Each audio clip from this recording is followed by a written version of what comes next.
Bye फंगजो छिंजू वापस आ चुकी थी। जाहिर था वो डिस्टर्ब थी क्योंकि दिन काफी बीत गए थे, पर दोंगबा तीजन की कोई खबर नहीं थी। इंतजार तब उम्मीद से दर्द में बदल जाता है जब आपको पता ही ना हो कि ये इंतजार कब खत्म होगा। और यही बाय फंगजो के साथ हो रहा था। एक फूल की तरह वो इंतजार कर रही थी और आज तक दोंगबा तीजन की हर बात, हर प्रॉमिस पर विश्वास ही किया है उसने। पर अब मुश्किल हो रहा था उसके लिए, और डिसीजन लेने का टाइम तब आ जाता है जब गॉड जेयान कुछ अनयूजुअल फील करने के बाद उसकी पल्स चेक करते हैं और डिक्लेयर करते हैं कि वो प्रेग्नेंट है। अब वो समय था जब उसे सामने दिख रहा है दो रास्तों में से एक रास्ता चुनना है, दोंगबा तीजन के लिए इंतजार या अब इन सब से उसे आगे बढ़ना है। गॉड जेयान ने उसे 2 पिल्स दी थी, एक जो उसके बेबी के फीटस को हेल्दी रखने में हेल्प करेगी और दूसरी अबॉर्शन की। बाय फंगजो को ज्यादा टाइम नहीं लगता डिसाइड करने में कि उसे ये बेबी रखना है, पर वो बिन फादर के इस बेबी के साथ छिंजू में भी नहीं रह सकती। सो पृथ्वी लोक में रहना एक अच्छा ऑप्शन लग रहा था उसे। वो पृथ्वी लोक जाने से पहले ताइची पैलेस विजिट करती है, जहाँ की हर जगह, हर कोना उन यादों से भरा था जो उसने उनकी लिटिल फॉक्स या पेट की तरह बिताया था। पर वो मोमेंट्स बहुत प्रेशियस थे उसके लिए। बाय फंगजो के लिए एक लिटिल फॉक्स पेट से आरान्या के सपने में हस्बैंड वाइफ की तरह रहने तक की जर्नी स्पेंड करने के साथ वो काफी दूर आ चुकी थी। जर्नी की शुरुआत से ही उसने दोंगबा तीजन का प्यार पाने के लिए कोई कसर नहीं छोड़ी थी। बड़े से बड़ा सेक्रीफाइस भी अगर दोंगबा तीजन का उसे कुछ पलों का अटेंशन भी देते तो काफी था उसके लिए। और आरान्या के सपने में जो उसे दोंगबा तीजन से प्यार मिला था वो ब्लेस्ड फील कर रही थी। बाय फंगजो को लग रहा था कि उन आरान्या के सपने में जो प्यार के पल उन्होंने बिताए थे उसमें दोंगबा तीजन की तरफ से जो प्यार था वो झूठा नहीं था। जब वो आरान्या के सपने में जिंदगी और मौत के बीच स्ट्रगल कर रही थी तब दोंगबा तीजन ने उसे चुना था। पर सपने की दुनिया से बाहर आने पर जब जिहांग उस कोल्ड टॉक्सिक पॉइजन से स्ट्रगल कर रही थी तब उन्होंने जिहांग को चुना, और शायद धीरे धीरे उन्होंने रियलाइज किया कि जिहांग ही उनके लिए ज्यादा इम्पोर्टेंट है। इसलिए वो शादी का प्रॉमिस तोड़ने की वजह से हिम्मत ही नहीं जुटा पाए उसके पास आके एक्सप्लेन करने की। बाय फंगजो अब तैयार थे अपनी लाइफ दोंगबा तीजन के बिना जीने के लिए। डीमन क्वीन अपनी डार्क एनर्जी को और स्ट्रॉन्ग और रिफाइन करने के लिए एकांत में कल्टीवेशन के लिए जाने से पहले इस डीमन लोक की रिस्पॉन्सिबिलिटी छुइन को सौंप देती है, और ये रिस्पॉन्सिबिलिटी वो आसानी से निभा सके इसलिए अच्छी खासी पावर भी छुइन को ट्रांसफर कर देती है। और छुइन की खुशी का तो ठिकाना नहीं था। आखिर आज तक सारी मेहनत उसने पोजीशन और पावर पाने के लिए तो की थी।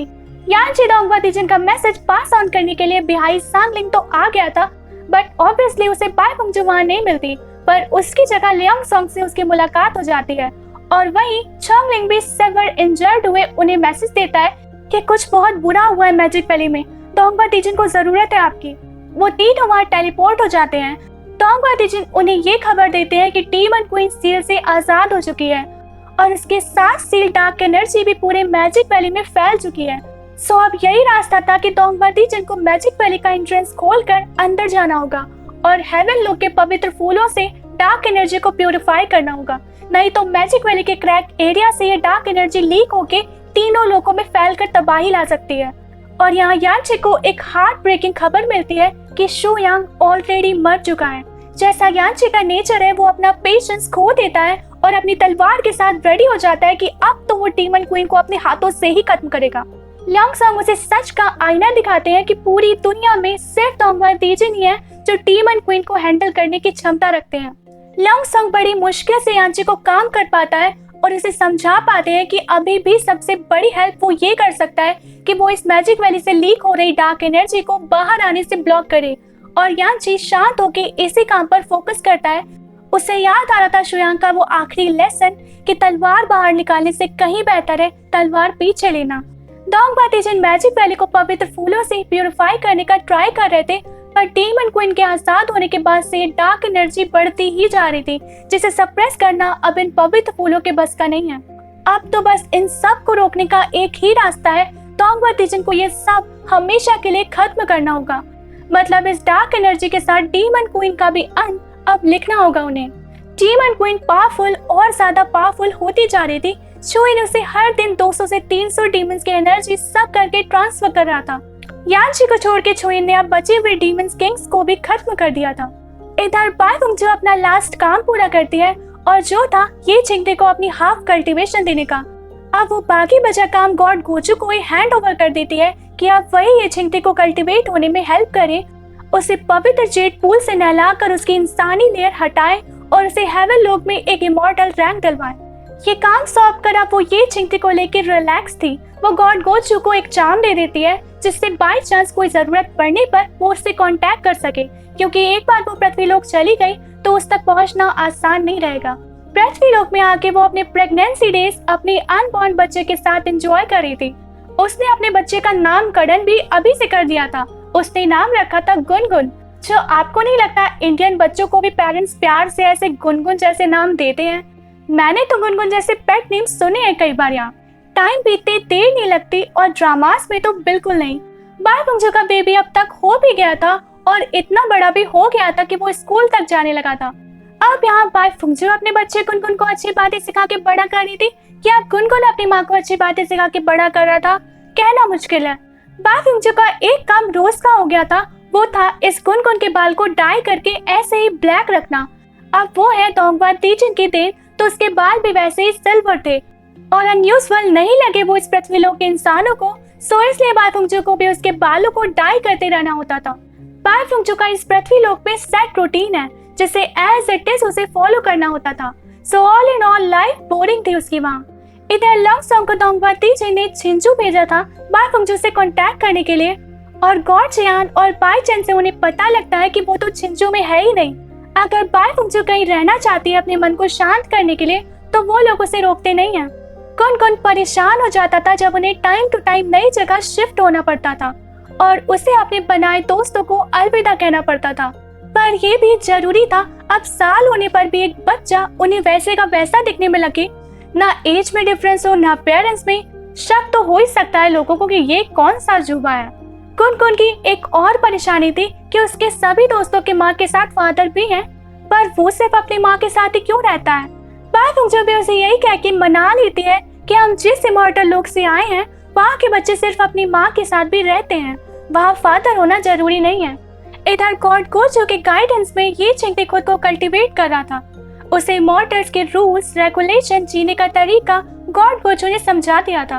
अब वक्त आ गया था उसे इमॉर्टल रैंक मिलने का। ये छिंगती जानना चाहता था कि जिस बाई फंगजू ने उसे इंसान से इमॉर्टल बनाया, अपनी हाफ कल्टीवेशन तक दे दी, आखिर उससे रिश्ता क्या था उसका। लेकिन गॉड गोचू का कोई इरादा नहीं था गड़े मुर्दे उखाड़ने का।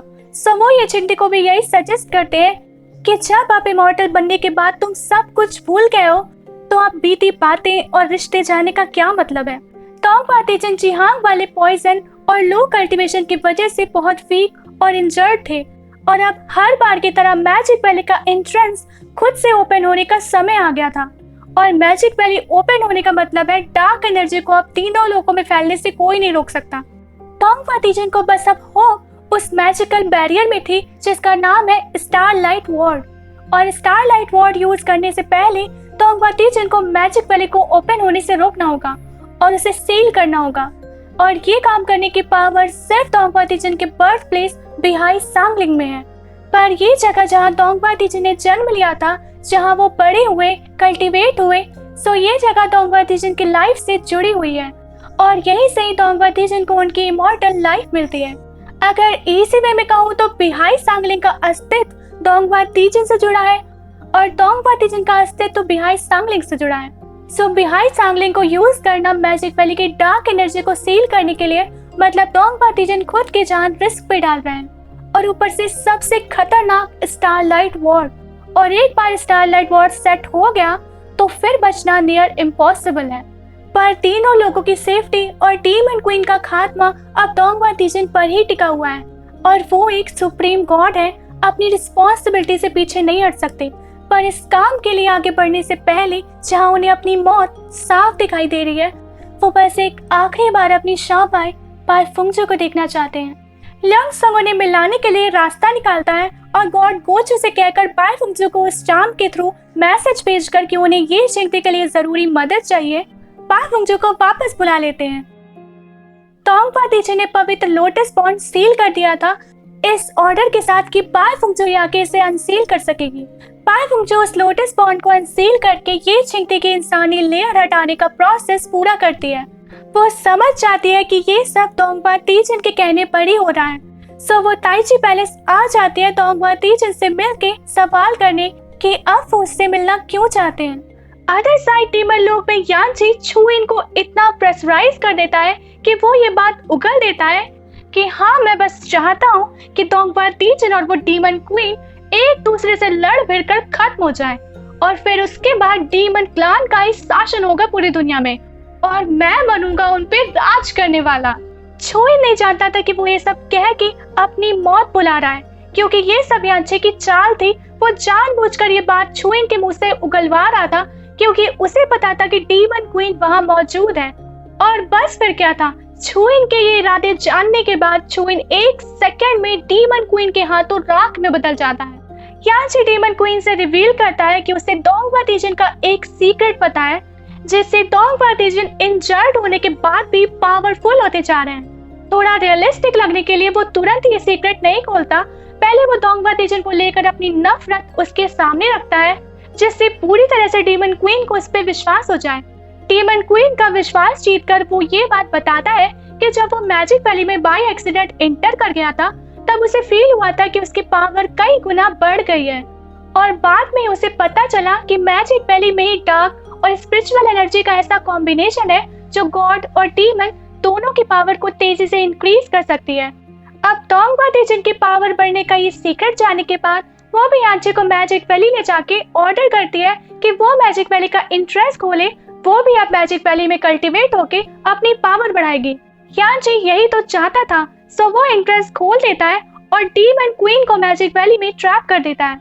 यांची इतनी आसानी से मैजिक वैली का रास्ता इसलिए ओपन कर पाया क्योंकि वो ये सब दोंगवा तीजन के ऑर्डर पर ही कर रहा था और ये तलवार भी दोंगवा तीजन की ही दी हुई थी, जिसने इजीली उस एंट्रेंस को खोल दिया।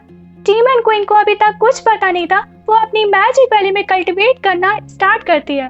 ताइची पैलेस में ये चिंटी को लाया जाता है एक इमॉर्टल पोजीशन देने के लिए। दोंगवा तीजन ये मैटर हैंडल कर रहे थे और किसी ने दूर दूर तक, इवन ये चिंटी ने भी एक्सपेक्ट नहीं किया था कि दोंगवा तीजन उसे अपना सक्सेसर अनाउंस कर देंगे और अब दोंगवा तीजन के बाद चोंगलिंग ये चिंटी को असिस्ट करेगा। दोंगवा तीजन अब बाय फुंगजू से मिलने आ गए थे। इतने दिनों बाद अब अपनी शाओ बाई को देखना उन्हें वो राहत और सुकून दे रहा था, जिससे अब उन्हें अपनी आने वाली मौत से भी कोई शिकायत नहीं रह गई थी। बाय फुंगजू नोटिस कर रही थी कि दोंगवा तीजन कुछ कमजोर और पेल से लग रहे हैं, पर उसे सही भी नहीं लगता कि वो उनसे, एक पावरफुल गॉड से, उनकी तबीयत के बारे में पूछे। वो सिर्फ चाय ऑफर करती है दोंगवा तीजन को। आज इतने दिनों के बाद दोंगवा तीजन ने ऐसे स्माइल किया था और वो बार बार अपने कांपते हुए हाथों को बाय फुंगजू से छुपा रहे थे। बाय फुंगजू अपना पहला सवाल यही पूछती है कि आप और वो कैसी है। दोंगवा तीजन ऑब्वियसली समझ नहीं पाते कि वो किसकी बात कर रही है। बाय फुंगजू कहती है कि आप अभी तक नहीं बोल पाते कि आपको एग्जैक्टली क्या चाहिए। आपको अगर वो पसंद थी और पसंद है और उसके लिए आप डीमन लोक तक रुकने के लिए भी तैयार हो गए थे, तो मुझे इससे कोई इशू नहीं है। अब मैं इन सब से बहुत आगे बढ़ गई हूँ, आपसे आगे बढ़ गई हूँ। दोंगवा तीजन को अब क्लियर हो गया था कि वो जिहांग की बात कर रही थी। वो एक्सप्लेन करते हैं कि मानते हैं कि उनकी गलती है, वो समय पर वापस नहीं आ पाए उसे एक्सप्लेन करने के लिए, पर वो जिहांग को सिर्फ डीमन लोग वापस छोड़ने गए थे। बाय फुंगजू कमेंट करती है कि क्या मेरे जाने के बाद इस दूरी ने आपको रियलाइज करवाया कि अब मैं ज्यादा मैटर करती हूँ आपके लिए। दोंगवा तीजन कन्फेस करते हैं कि मेरे लिए तुमसे ज्यादा कोई मैटर नहीं करता शाबाई। बाय फुंगजू अब फिर उस दलदल में नहीं फंसना चाहती थी, वो अब फिर इन बातों में नहीं आना चाहती थी, जिसके रिजल्ट में उसे बाद में दर्द ही मिलेगा। उसने बहुत इंतजार कर लिया था, पर अब वो सच में थक गई थी। सो वो एडवाइस करती है कि नाम में ही सही सब उन्हें हस्बैंड वाइफ के तौर पर जानते हैं, तो क्यों ना वो आप ऑफिशियली डिवोर्स ले लें। पर दोंगवा तीजन तुरंत इससे इनकार कर देते हैं कि मरते दम तक तुम ही मेरी वाइफ रहोगी। वो आगे उसे बताते हैं कि तुमने बिहाई सांगलिंग में जैसा घर सोचा था वैसा बनवा दिया है मैंने। तुम्हारे फेवरेट फ्रूट के पेड़ भी लग गए हैं वहाँ, तुम्हारे पसंदीदा स्पिरिचुअल बर्ड्स भी है वहाँ, जो हर शाम हर सुबह अपनी आवाज और डांस से तुम्हें एंटरटेन करेंगे। याद रखना, ज्यादा ठंडा पानी मत पीना, तुम्हें सूट नहीं करता है, और सोते वक्त अपनी ब्लैंकेट किक करके हटा मत दिया करो। बाय फुंगजू का दिमाग और दिल फ्रीज हो चुका था। वो ये क्या कह रहे हैं, क्यों कह रहे हैं, इन सब का क्या मतलब है, उसे किसी बात का मतलब समझ नहीं आ रहा था। पर वो इस बात को लेकर श्योर थी कि अब वो दोंगवा तीजन को खुद पर इफेक्ट होने नहीं दे सकती। टोंग वातीजन उसे एक स्पेशल रिंग देते हैं जो पाइप मुझे तुरंत प्रोजेक्ट कर देती है और जाते वक्त एक बार भी पीछे मुड़कर नहीं देखती टोंग वातीजन की तरफ। टोंग वातीजन की हालत अब और बिगड़ चुकी थी। वो चोंगलिंग को ये रिंग सौंप देते हैं, ये कहते हुए कि वो बहुत जिद्दी है, वो अभी इसे एक्सेप्ट नहीं करेगी, पर मेरे मरने के बाद तुम किसी तरह उस तक ये रिंग पहुंचा देना। मैं अपने जाने के बाद कुछ अपना छोड़ के जाना चाहता हूँ उसके लिए।